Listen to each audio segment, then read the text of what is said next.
Emmanuel. আজ বস্ম বুধবার as Wednesday. এই বস্ম বুধবার আমাদের জন্য একটি গুরুত্বপূর্ণ একটা দিন, যা উপবাস পর্ব বা ল্যাটেন সূচনা করে। এই দিনটি প্রায়শ্চিত্ত এবং অনুশোচনার ও আত্মশুদ্ধির প্রতীক হিসেবে পালিত হয়। বস্ম বুধবারে চার্চের পুরোহিতরা কপালে ছাই দিয়ে ক্রুশ চিহ্ন আঁকেন, যা মানুষের মৃত্যুর পর ধুলিতে ফিরে যাওয়ার প্রতীক।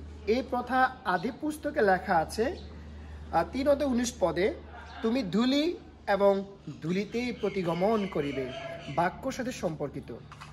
বস্ম বুধবার থেকে শুরু করে আজকে থেকে শুরু করে পরবর্তী 40 দিন পর্যন্ত খ্রিস্টানরা উপবাস, প্রার্থনা ও আত্মশুদ্ধির মাধ্যমে প্রায়শ্চিত্তকাল পালন করে, যা ইস্টার সানডে বা পুনরুত্থান পার্বণের পূর্বে শেষ হয়। যেটা আমরা ইস্টার সানডে আমরা জানি আমাদের যীশু খ্রিস্ট মৃত্যু থেকে জীবিত হয়েছেন। এই সময় তারা মাংসাহার ত্যাগ এবং নিয়মিত প্রার্থনা, বাইবেল প্রশংসা, আরাধনা এবং নিয়মিত বাইবেল পাঠ করে থাকেন এবং নিজেদের আত্মিক উন্নতির জন্য সচেষ্ট থাকে, পবিত্র থাকে, প্রার্থনা করে, ঈশ্বরকে সময় দেয়। এই আজকে বুধবার থেকে কিন্তু এই কার্যক্রম শুরু। অনেক খ্রিস্টান এই দিনটিকে পাপের অনুশোচনা ও আত্মশুদ্ধির হিসেবে গ্রহণ করে এবং পালন করে।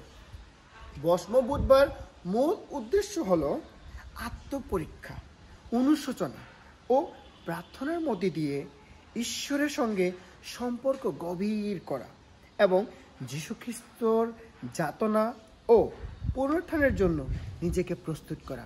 প্রিয় খ্রিস্ট ভাই বোনেরা, আজ বস্ম বুধবার, সবাইকে স্বাগত জানাচ্ছি।